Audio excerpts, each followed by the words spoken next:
This is my sister. Can you present yourself? Because I think that it's excellent when people present themselves and all of their accomplishments. My name is Crystal Rivera Pagán, and I am professionally a distiller and co-founder over at Puerto Rico Distillery, located in Frederick, Maryland. So I co-founded the business with my partner and father, Angel Rivera. That's my day job and my passion. Aside from that, anything Puerto Rico related, bomba plena, all that stuff, it tends to be my hobbies and my interests. That's beautiful. Yes, I agree. I have the same interest. And for those who are seeing this on any of the visual platforms, I hope it's not too confusing. We do have the same face.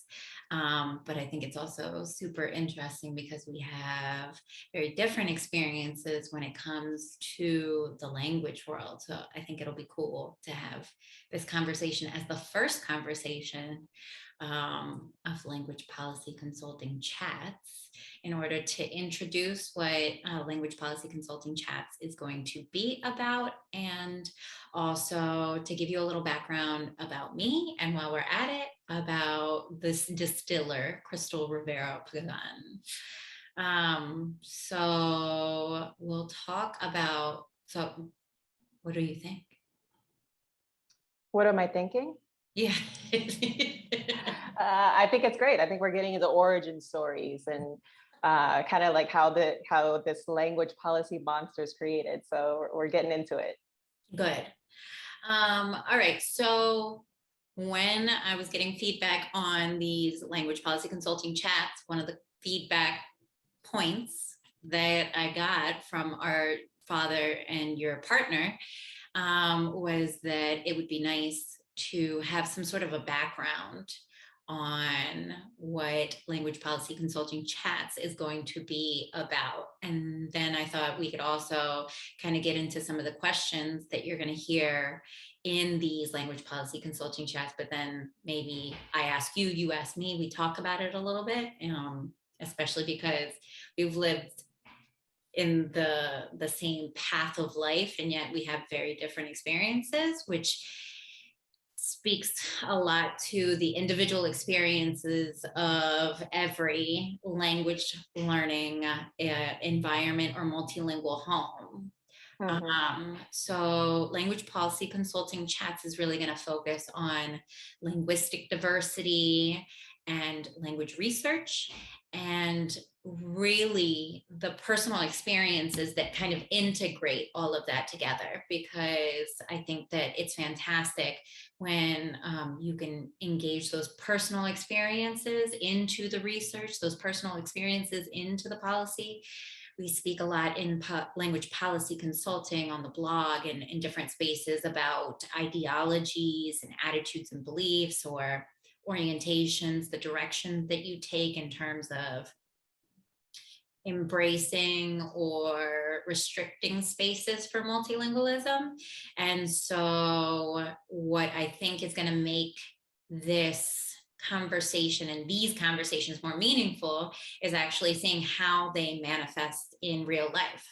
So it's one thing to say that language policy exists, and it's another thing to say, oh, I had experiences with this ideology when this happened to me. So I'm hoping. Yeah, I think especially when you're hearing like the chats conversationally, I think it's gonna help because you're gonna get different perspectives. A lot of times people speak from exclusively their own perspective. They really only can.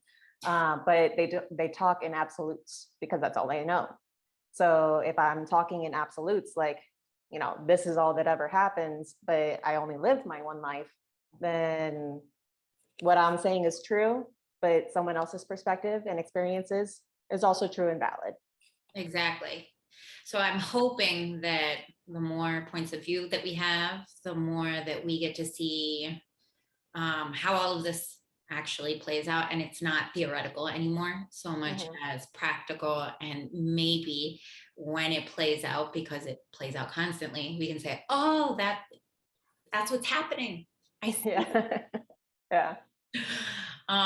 So one of the questions that I start with, and I'm going to start with you, and then you can bounce it back, is what is your experience with language/languages from younger self to now?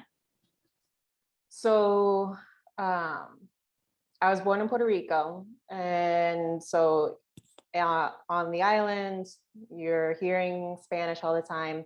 By the time that we left, when I was about a year old, we were stateside, and when it's time for babies to start talking, I actually had a speech delay.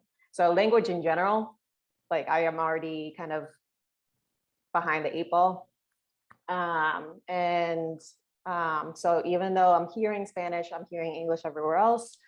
The doctors, out of concern for my falling behind, recommended that the parents stick to English so that I would actually start speaking.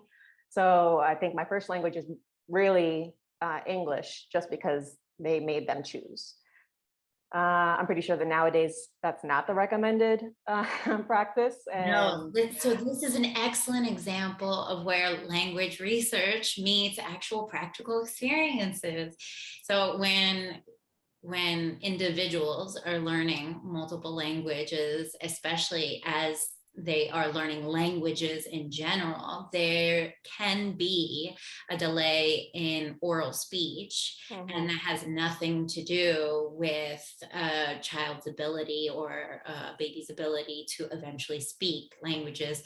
In fact, they can be simultaneous bilinguals, and they can acquire both languages at the same time if families are guided by professionals to create that space. And there are a lot of misguided professionals in all spaces, educators, speech language pathologists that are amazing. And there are some that, especially back in the day, we got to contextualize this. I'm not going to age you, but this was a while ago. Right. Now we know better, we do better, but I think that is especially interesting because, I too was born in Puerto Rico, but I started to speak while we were still on the island. And so my first language was Spanish, but then my dominant language became English because of what Crystal just mentioned, that we went to the United States, and that's the dominant language. And it went in a different direction for us. But keep going on your language journey, my darling. Yeah, so I go from a speech delay to pretty much speaking full sentences. But all the while I'm hearing Spanish at home. And even though verbally, at least when I'm communicating, I don't feel secure in the language. As I'm growing up, there came to be an insecurity about speaking Spanish. I'm hearing it and I'm able to understand almost all of it. So there's a gap between what I'm hearing and understanding and what I'm actually able to communicate, or comfortable at least. It essentially is years later when I get to a point where I feel comfortable enough to make mistakes and to get over that hurdle. So now I speak Spanish. I still speak and make mistakes, but I am comfortable embracing that in order to get to a point where, yeah, exactly. And to get to a point where it's my language, the same way that English is my language. So I'm embracing the two. Going through childhood, when you're in middle school and in high school, you also get to a point where you are supposed to pick a different language. Usually it's French or Spanish. Sometimes your school may offer Italian or Chinese, whatever. And although I wanted to take the Spanish class, for some reason, the school didn't want to let me. I think the argument made was that Spanish would be too easy for me and that I should take French. Didn't make sense. And I should have pushed back on it. I really wish that that I did, because no one says, "Oh, you speak English, so you don't need to take English classes." Definitely may have spoke Spanish at home, but I didn't know the grammar behind it, and who, like, just because I speak Spanish at home informally doesn't mean I don't want to be able to speak it properly. So I took French for, let's see, about 5 years, middle school to high school. And then in college, for a brief time, I studied abroad in Italy. That was primarily driven because of my desire to explore the food, but I did learn a little bit of Italian in that sense. Uh-huh. So Oh, you, and ASL, I forgot. Since moving to Frederick, I've always had the interest, but I've always wanted to learn American Sign Language. And now that we have been in Frederick, which has a significant deaf and hard of hearing population, I've actually had more opportunities to practice and to learn and speak with my clientele at the distillery.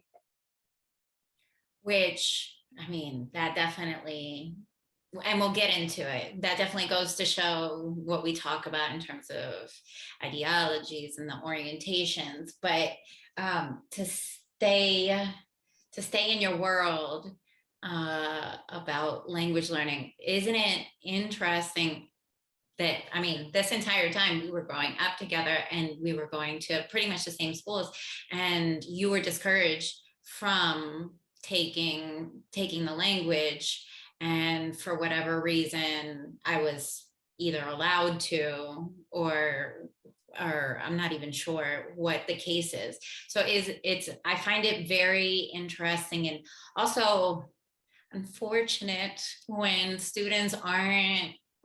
So I'm a Spanish teacher at Howard Community College. I teach an adjunct course over there, and I've been a Spanish teacher pretty much my entire career.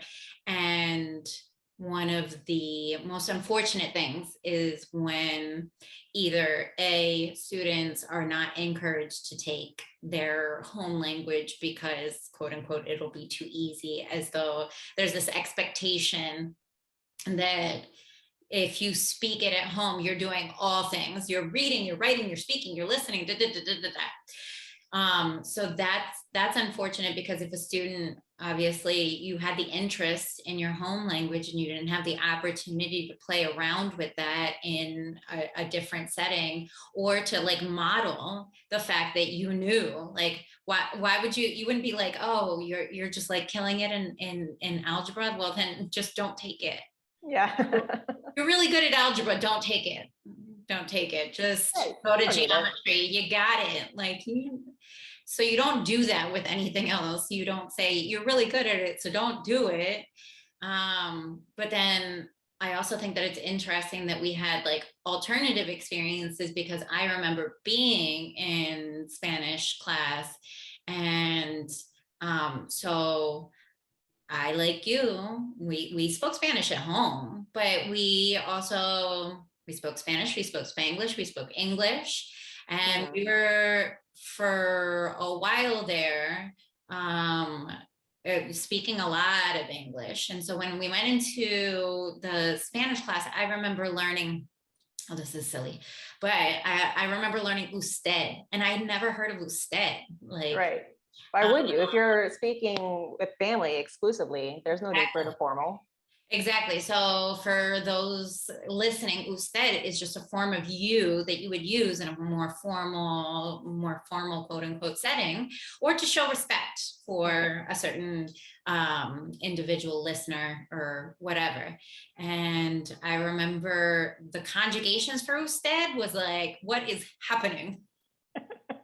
I didn't know it. I didn't practice it. And then comes and everybody who speaks a language other than the dominant language, who's in the class for it, has probably had this experience of, you don't know? I thought you spoke.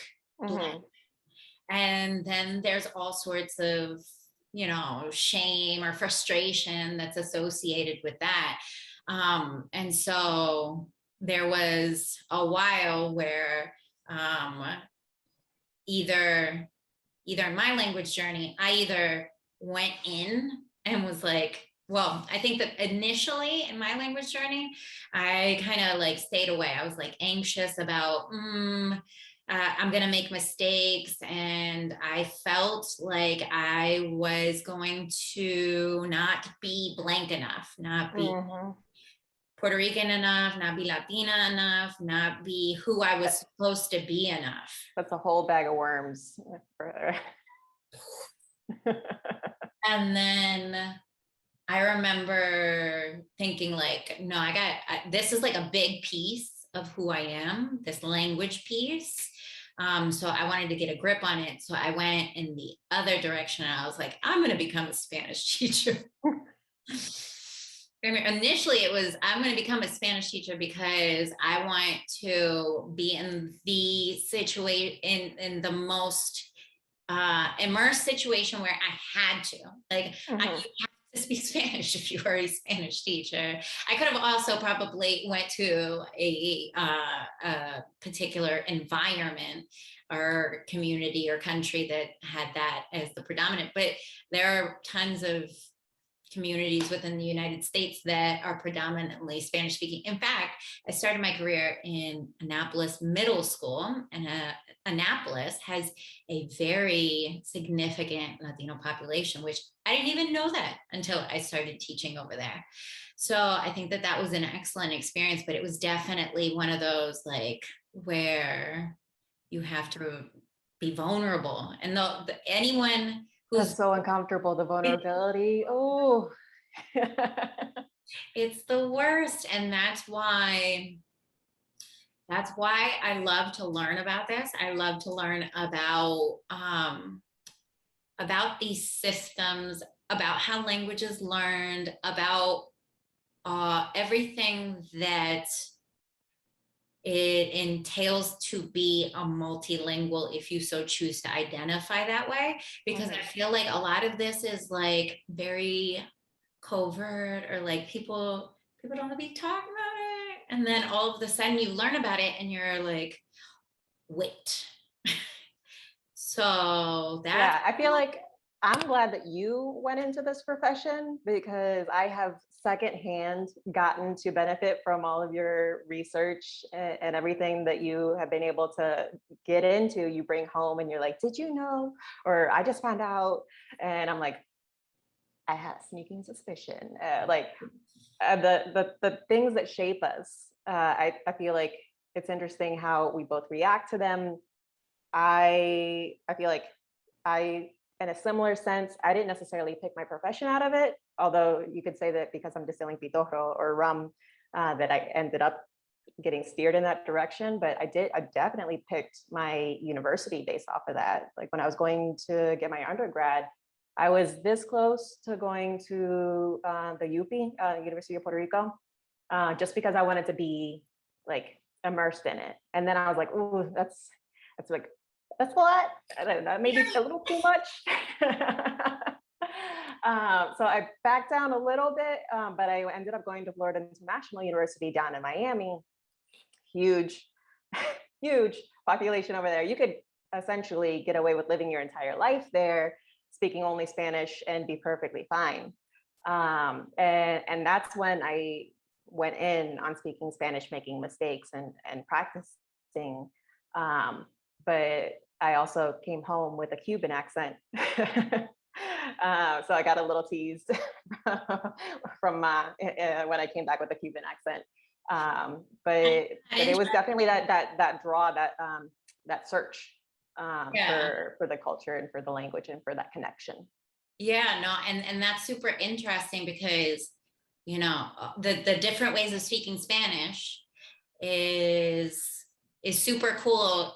And at the same time, it's definitely like an indicator of like, oh, you sound like this particular place. So that conversation of, you sound like this, that's interesting.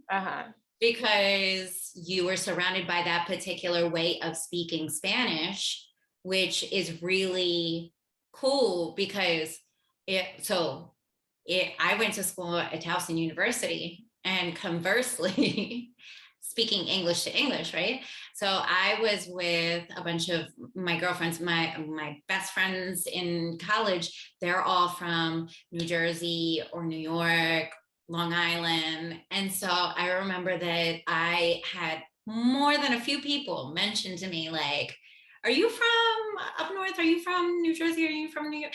And I was like, no, I'm surrounded by. So that is another piece that I find so interesting in the way that it, for some, well, and it might have to do with the fact that people are more mobile now. Like, and we're mobile as can be. We're Navy brats, and so we were always going into these different places. So I remember, like, every time we moved, I would notice a different way of speaking, a different way of either a different accent, different varieties of speaking, either English or Spanish or any certain language. And I thought, like, and that, what is it called?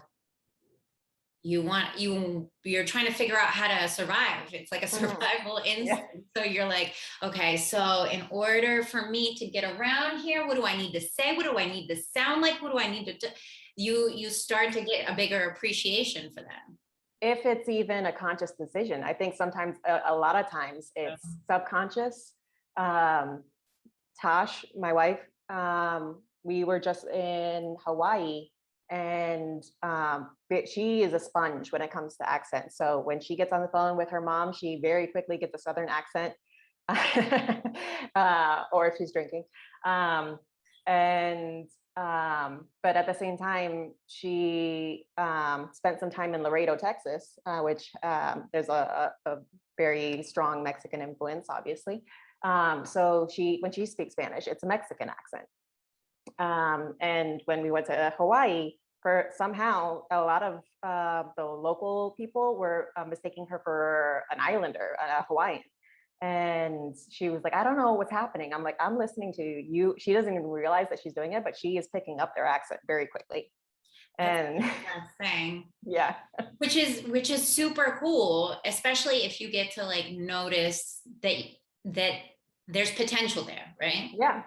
Because I think if you sound one way, that's great. That's fantastic. And if you get to start to tune in and play around with different ways of saying things and different ways of being, like, how great is that? I think that that's definitely something that I find to be super interesting, whether or not it's being playful with the language or being intentional about, like, trying to make yourself feel comfortable, trying to make other people feel comfortable.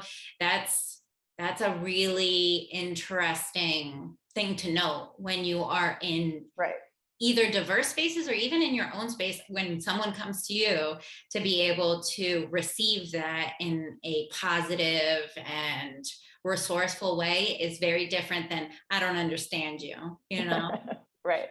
So, and I remember for the longest time, Ma would always say, like, oh, you can't understand me. Like, that's my accent. And I would, like, that's like her humor and just, like, being silly. And also probably to a certain extent, like, a little bit of a coping mechanism because, she, for those who don't know her, she's fantastic. She's amazing. She's brilliant. She's beautiful. And she came here when she was a young adult, and she was acquiring English at a later age. And so she does have a little bit of an accent, which I remember growing up, I wanted.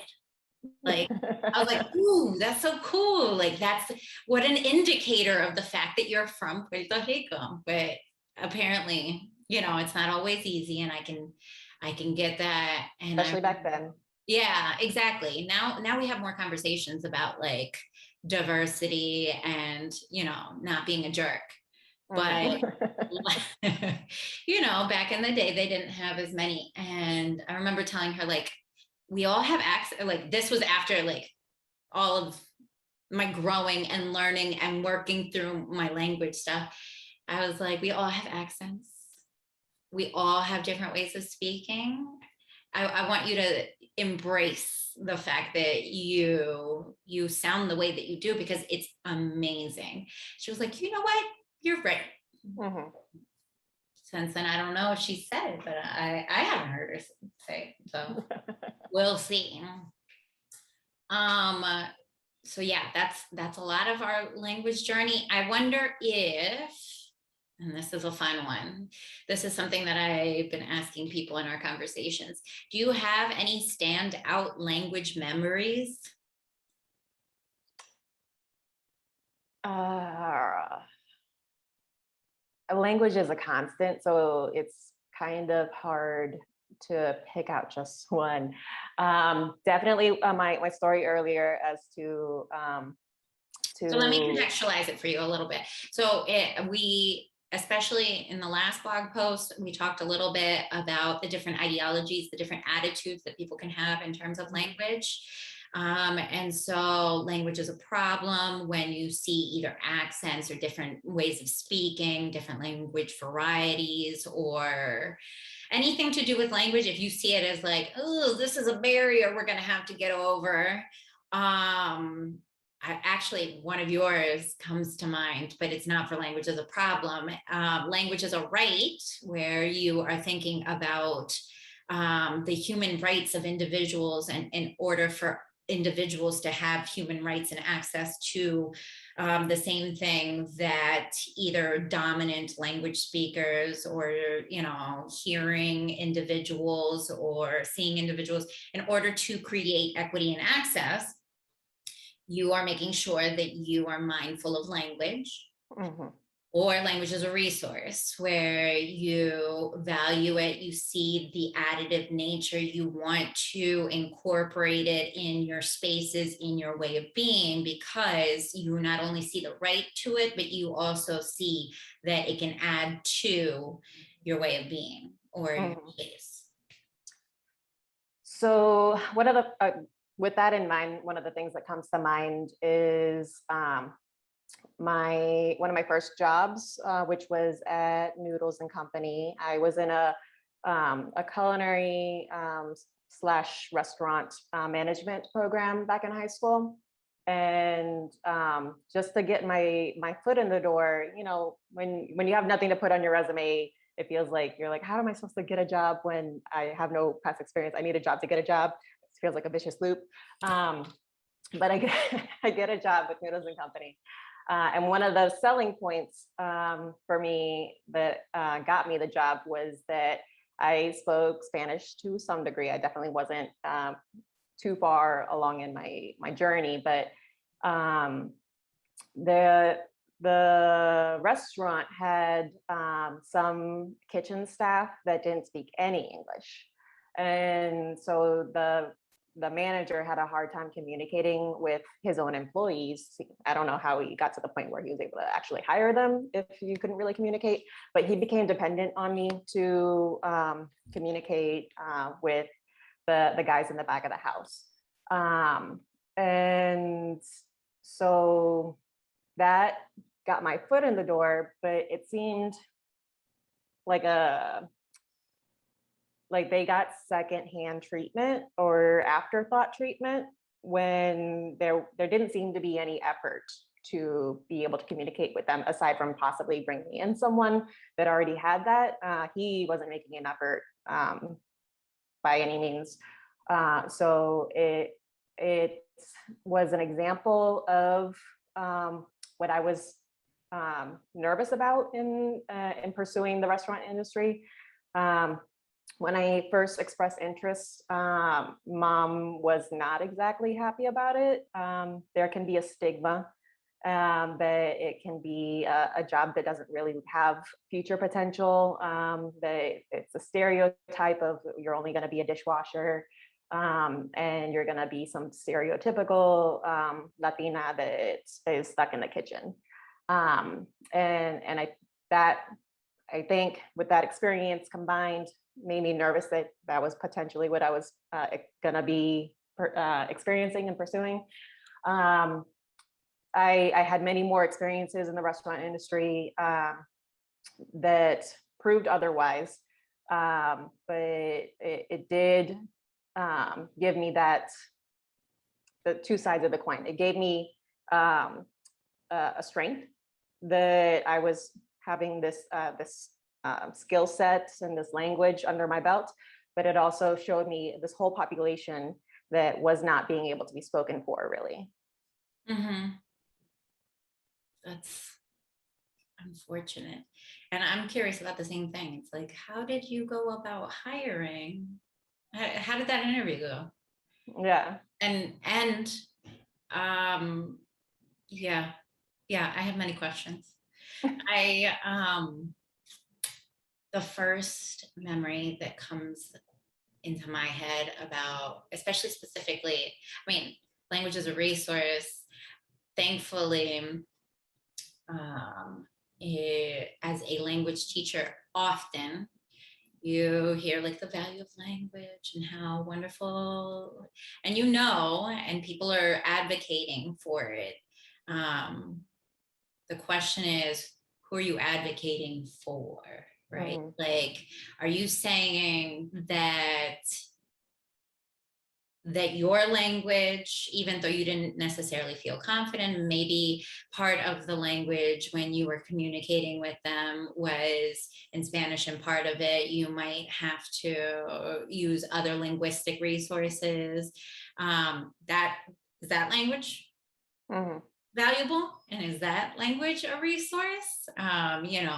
Is the fact that right now you're learning ASL and you're working towards proficiency, but maybe you're not proficient yet, is that, or is it like the individuals who have already acquired a certain linguistic set? If you speak English to a certain extent, then you can get it.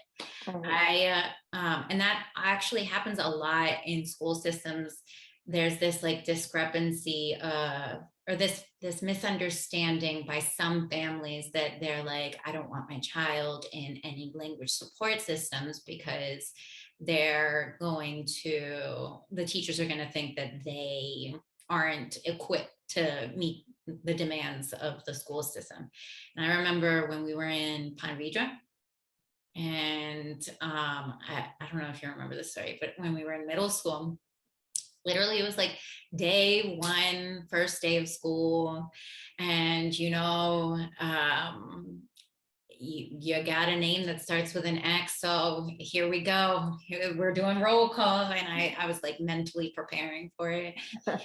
And she got to my name and obviously had a hard time. The school had very little diversity when I went there. I don't know what it's like now, but she got to my name and it starts with an X. So she obviously panicked, and we were already like through the R's. So I knew it was probably me. And then I was like, Xiomara Rivera.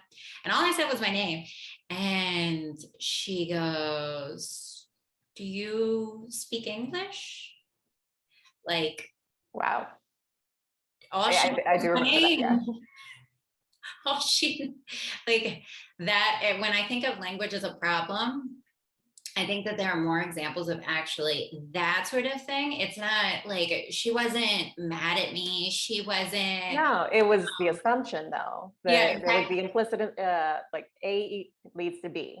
Exactly. You have a name that's different. So do you even speak English? I was like, what? Do you? Like, why didn't you ask Sally if she spoke English? Like, she said as much as I have. But I think that that's actually the thing that stands out in my head, is that panic when you hear another language. And there's a certain, like, that makes sense to a certain extent. Like, we all feel nervous when we are going to be in a space where maybe we're not as linguistically proficient, or, you are not as confident. There is a sense of panic there, but like, are you addressing it in the way that it's like, we got a problem here. Somebody get someone to speak to this person, or we got to hire her because we got, friends in the back and we need to communicate with them, instead of saying like, how do I bridge that gap? Or right. how do I, where can I make a good faith effort to, yes, I will make mistakes along the way, but I'm showing an interest and I'm trying to meet you in some way. And there's value in that. And I think it works both ways. I think some people do try to make that effort. And on the other end, sometimes if you're not speaking perfectly, then it's offensive. And I think that sometimes if you're encountering that instance one time too many, then you shut down and you don't try ever again. Like if I make a mistake speaking Spanish, and some jerk that assumes I should be perfect in my Spanish and bashes me on it. Well, which is another thing that I love to learn about is languages and the way that languages evolve. And it's not to say that there isn't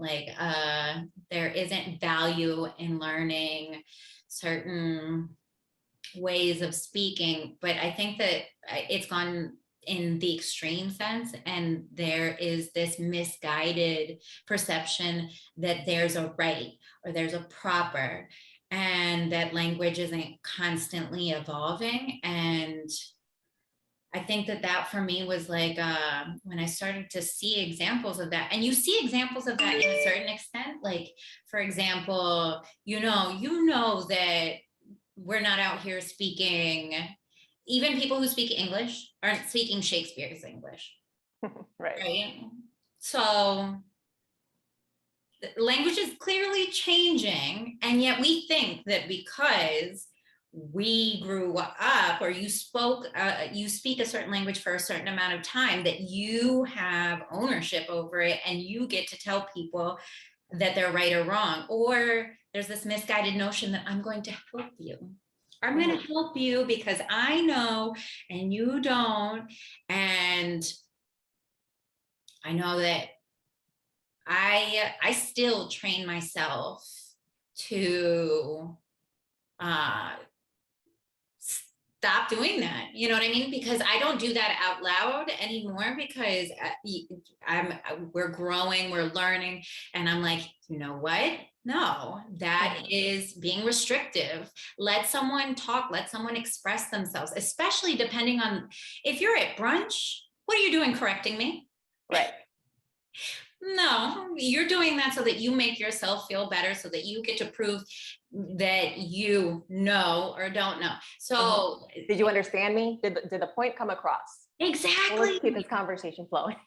Exactly. And as a language teacher, first of all, I am very, very explicit about telling my students that if you are understood, then you are nailing it. You're doing the job. If you are working to get to a place where you are continuing to increase your proficiency so that you can continue to communicate with various different groups, then you're doing a great job. But if you are listening to someone and you're like mentally correcting them or mentally judging them for the way that they're speaking instead of listening to what they have to say, it's almost like a coping mechanism. Right. And like society has such a hard time listening because we're trying to all make our point. And it's almost like by listening to what people are saying that sounds different from what you expect it to be, then you get to like validate in your head that, see, I am so smart. Instead of being like, what are they saying? What are they trying to communicate? And if you disagree with their point, that's a whole nother thing. Right. But we are trained through years of misguided grammar lessons, and also in different languages. This is in English, this is in language classrooms. It's like, this is what it sounds like to be right. And then you go into different spaces and you're like, but these rules are made up. These rules are made up. So I think that like learning about that sort of thing, learning about the research, learning about these ideologies, learning about how language is used. This is a big piece of why I wanted to have more of these conversations, is about learning to have more discussions about how language is used, usually by dominant groups, in order to subordinate certain groups. And when more people are aware of how language is used, not just as in like explicitly different what people believe to be different languages, but even within a language varieties. You know, when we were growing up, Spanglish was like, I mean, in our house, it was embraced because it wasn't. Well, our parents play by different rules. Exactly. I don't remember it ever being a thing, but I do remember. So I remember Bob giving us, like, if we would say something in English, he'd give it to us in Spanish, but I didn't feel like it was like a, no, don't speak Spanglish. It was more like a, this is how you say it in Spanish. Mm-hmm. Yeah. And so I think that that's different. But when we were growing up, a lot of people thought if you speak Spanglish, you know, then it's because you don't know one or the other. It's not that you are actually doing brilliant things inside of your brain, which now research shows that that's what's going on. Yep. So I find it to be liberating to have more insight into the language research and the language policy, because a lot of times when we think of policy, I was actually looking it up, the definition of policy on Webster's dictionary. Lay it on me. Yeah. So I've seen different descriptions in terms of policy, especially in educational language policy, which is what I mostly focused on. But I was curious, just like, what does Webster have to say, since we consider Webster this, wait, it's Merriam-Webster, isn't it? Yep, Merriam-Webster, get it right. Or is it Merriam? Oh, that's language for you. So the right emphasis on the right syllable. Exactly. So it says prudence or wisdom in the management of affairs, which I thought was kind of cool. I kind of like that description, just because it's like just insight into how you do things, which is kind of the way. That was not what I was expecting. Yeah, well, there's 4 definitions, so get ready. Okay. But that's the way that I think of policy. That's more closely aligned with how I think of policy. The second one is kind of similar. It says management or procedure based primarily on material interests, which speaks to, again, the way that policy orients according to how leadership wants it to be, right? So people in power, they manage certain individuals or certain constituents based primarily on their material interest. That's super interesting when you start to think of that, because I mean, personally, when I used to think of policy, I used to think like, oh no, these are written ideas that are put into place for the betterment of society. And if it's in place, it's because it's a good thing.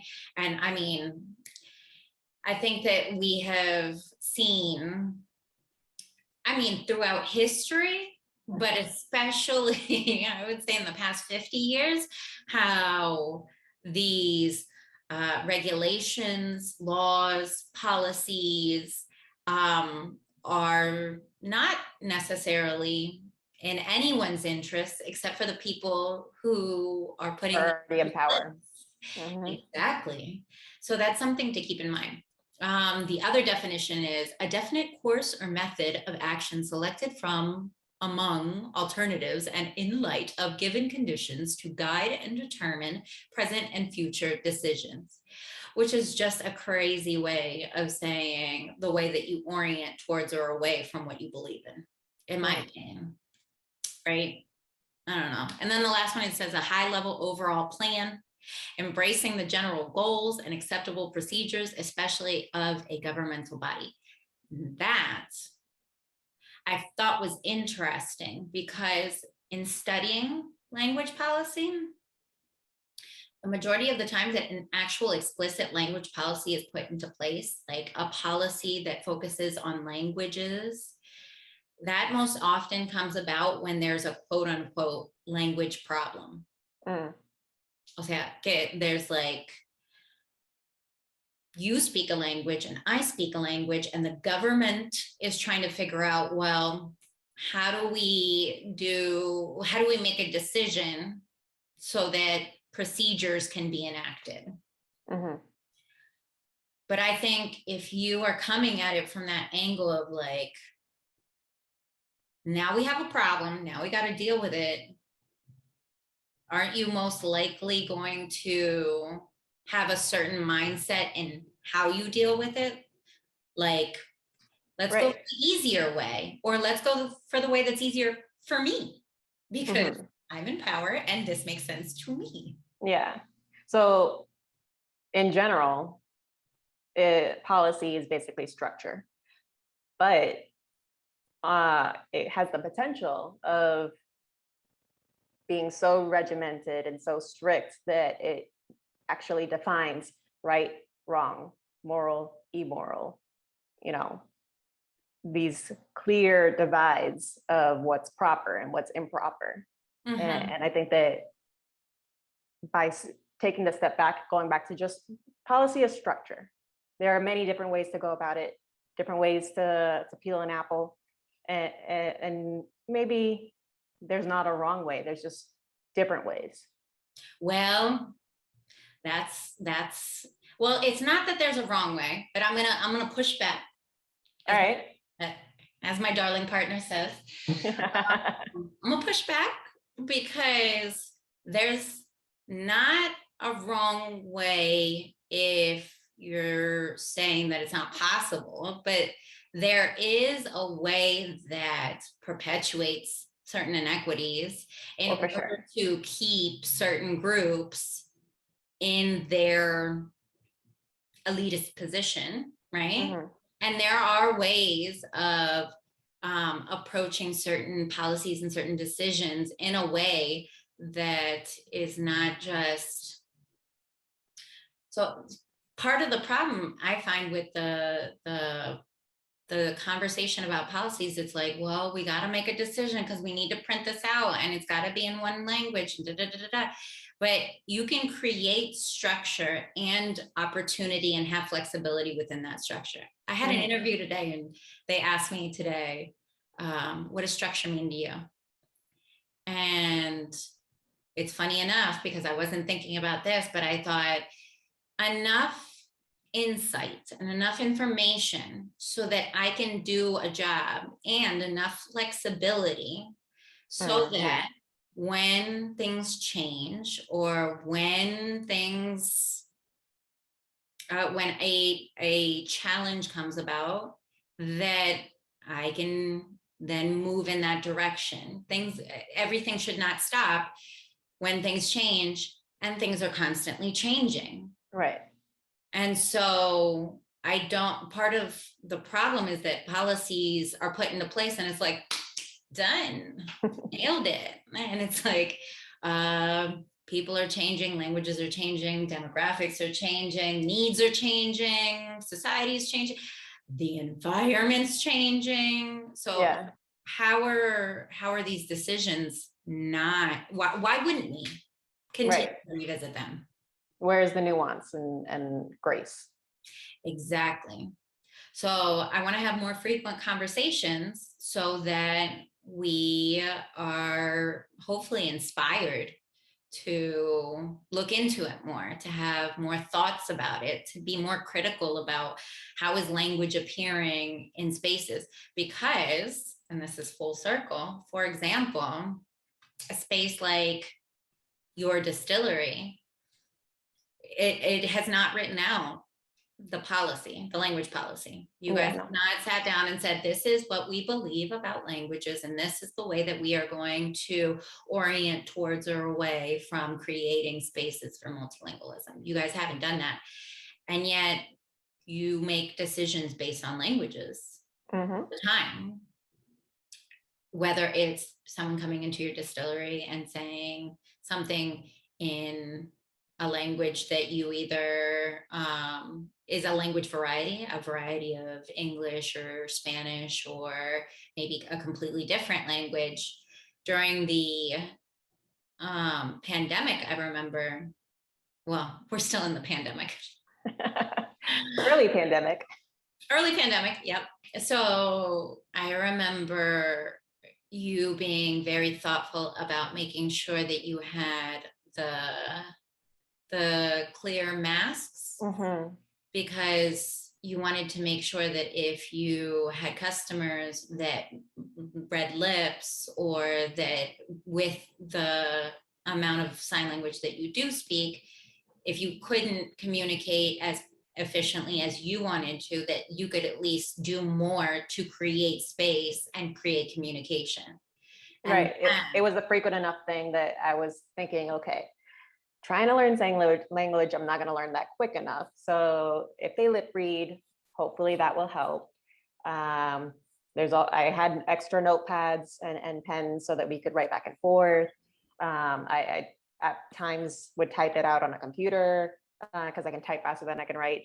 But I was trying to always come up with different varieties of tackling that because especially with Frederick being our home, I didn't want to make anyone feel like this was not for them. I wanted them to know that they were not only welcome, they were wanted there. And I know that when people try to speak Spanish, that it's appreciated. So I had plenty of people that, even though I was very beginner, still am, I would say beginner with ASL, that they were very appreciative of the fact that I was interested and active in learning, because I wanted to make this a space that was for them. Mm-hmm. And that's kind of an excellent example of what I mean by whether or not you are being explicit about writing, this is what we believe about language, or this is how we work with languages, you're making decisions. And that's an excellent example of how you embraced an opportunity to create space for this particular community. And I want people to see that there's opportunities like that all of the time. Mm-hmm. I've had people, especially as I'm starting language policy consulting, that they say, well, why would we need a language policy if all of our customers speak English? And I mean, that's, first of all, what kind of English? Right. What kind of English? And also maybe all your customers speak English because customers that don't speak English don't feel comfortable going in. And yeah, exactly. That's exactly the second part. It's like your inputs reveal your outputs. Like, it makes sense that this is the case, and that's fine if you are trying to limit and restrict access for a certain group of people, but you don't have to necessarily completely be proficient in a language in order to start to learn about what your community needs, right? You're not learning all languages. You are in Frederick, and in Frederick there is a very significant deaf or hard of hearing community. And so you are making the effort to create space for your community, for your same community to come in.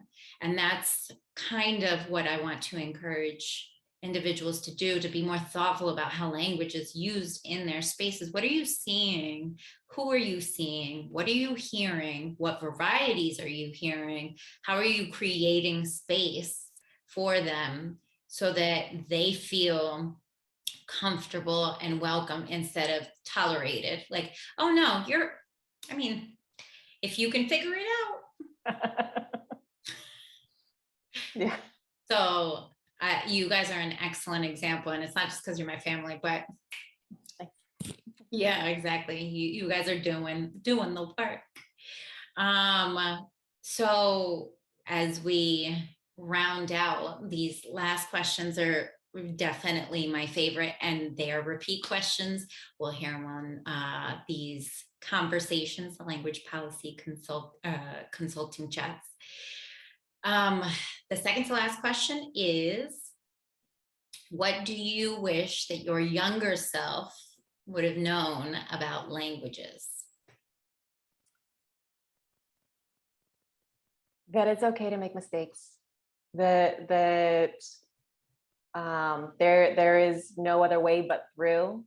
You can't look cool and be perfect from the jump. So making mistakes is all part of the process, and there's no other way around it. So you're only delaying the inevitable by waiting or putting it off. I was thinking, I wish I would have known that so much sooner. for real, that's part of why I'm like, guys, anyone who hears this know that, like, I was thinking about specifically this morning, I make mistakes in language and in other things, and you don't think twice about it when you feel confident in something, right? Like, I make mistakes in English and in Spanish, and it doesn't matter how confident I am, I'm going to continue to make mistakes because I'm a human. Right. If you are living your life, you are going to make mistakes. And yet, because we're confident in it, we don't even think twice. You don't think twice to speak to someone that you feel comfortable with in a language variety that you feel comfortable with. You don't even think about it because you think, okay, I'm doing the best that I can. And what's my objective? To communicate. I'm going to communicate, and they're going to either not judge me or judge me as little as possible. Hashtag family. Right. So I was thinking about that this morning. I was like, there's so many times. Today I had an interview, and I had the interview in Spanish, and it was the first time, no, it was the second time that I had gotten interviewed in Spanish, but it was the first time that I had gotten interviewed in Spanish in Puerto Rico with a Puerto Rican Spanish speaker, because in my mind, I can say, oh, no, that's how we say it in Puerto Rico. Which again, just goes to show that it's all made up. Anyways, so I didn't have that excuse. I had to, like, just, and I went in there and I did my best. And there were parts that came out in English and they understood me just fine. And by not being so freaked out about staying in whatever I thought that they expected from me, I was allowed to, like, play around with being more of my personality and more of myself. And I think that showed them something more important than, did I get the verb conjugation right? Or did I say it the way that they thought? I think that they were like, you know what? She seems like a kind person. And isn't that what we want to deal with most of the time? So what do I wish that I would have known about language? I think it's that. I think that that there's no such thing as being without mistakes. That there's no such thing. So why even worry about it to the point where you are shutting yourself down from opportunities? In fact, when I make what I believe is a mistake, or, I learn something about the language or about any language, I'm like, and I start to see it and make connections. And it's like that little meme with the math going over. The calculations. Yeah, exactly.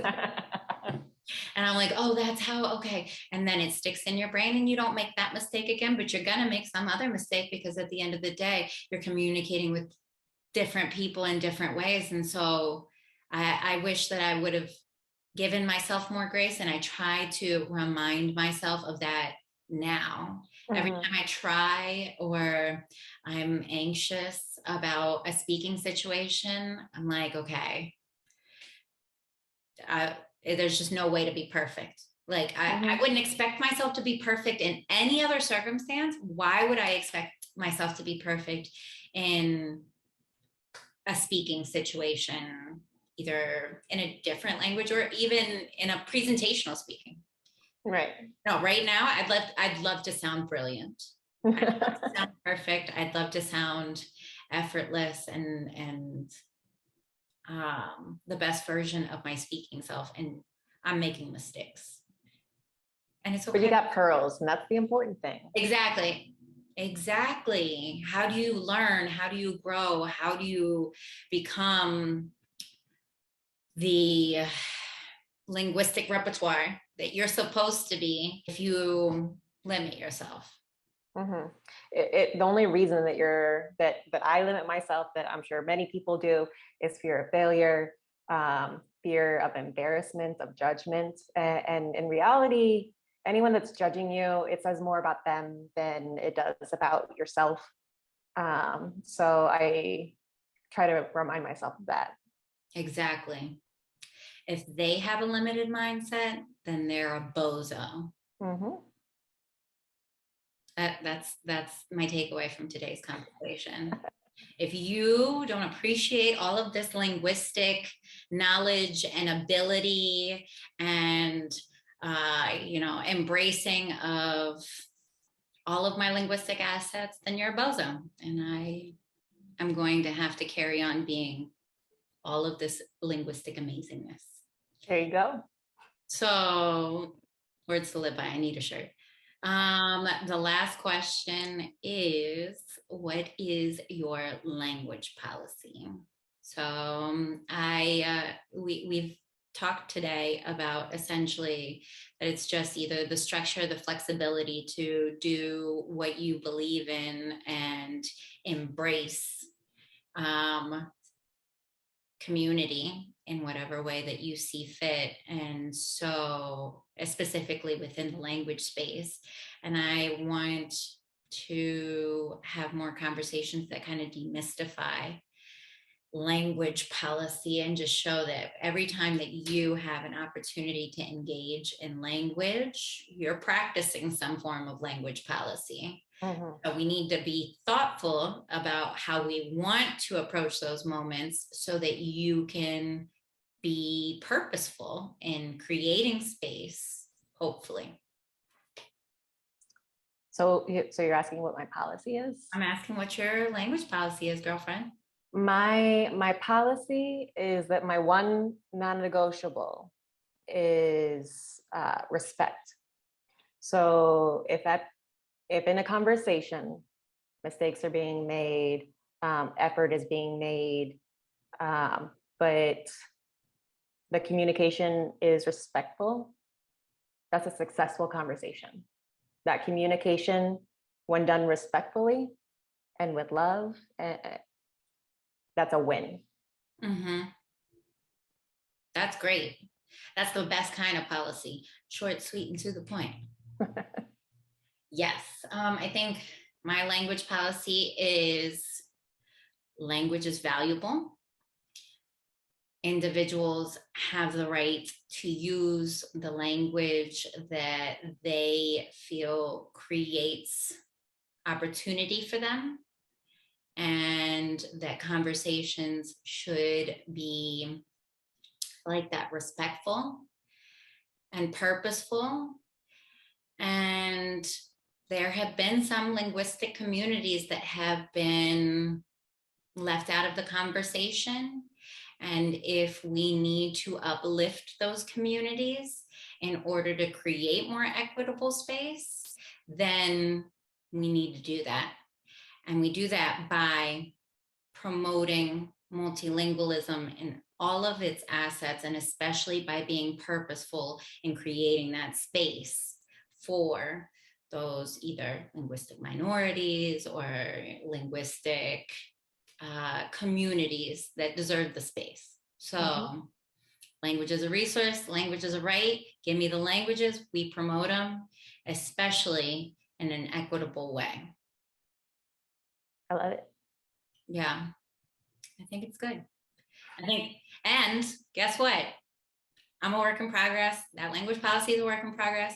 And I hope that a year from now, I have refined it. It is more in tune and more aligned with what I know and the direction that I want to go. So I know that it's not necessarily perfect, and in an effort to demonstrate that I am for the cause, I am learning, and there is room to grow. So we'll keep revisiting this. I look forward to it. So we're gonna have more conversations because you're my favorite person to talk to.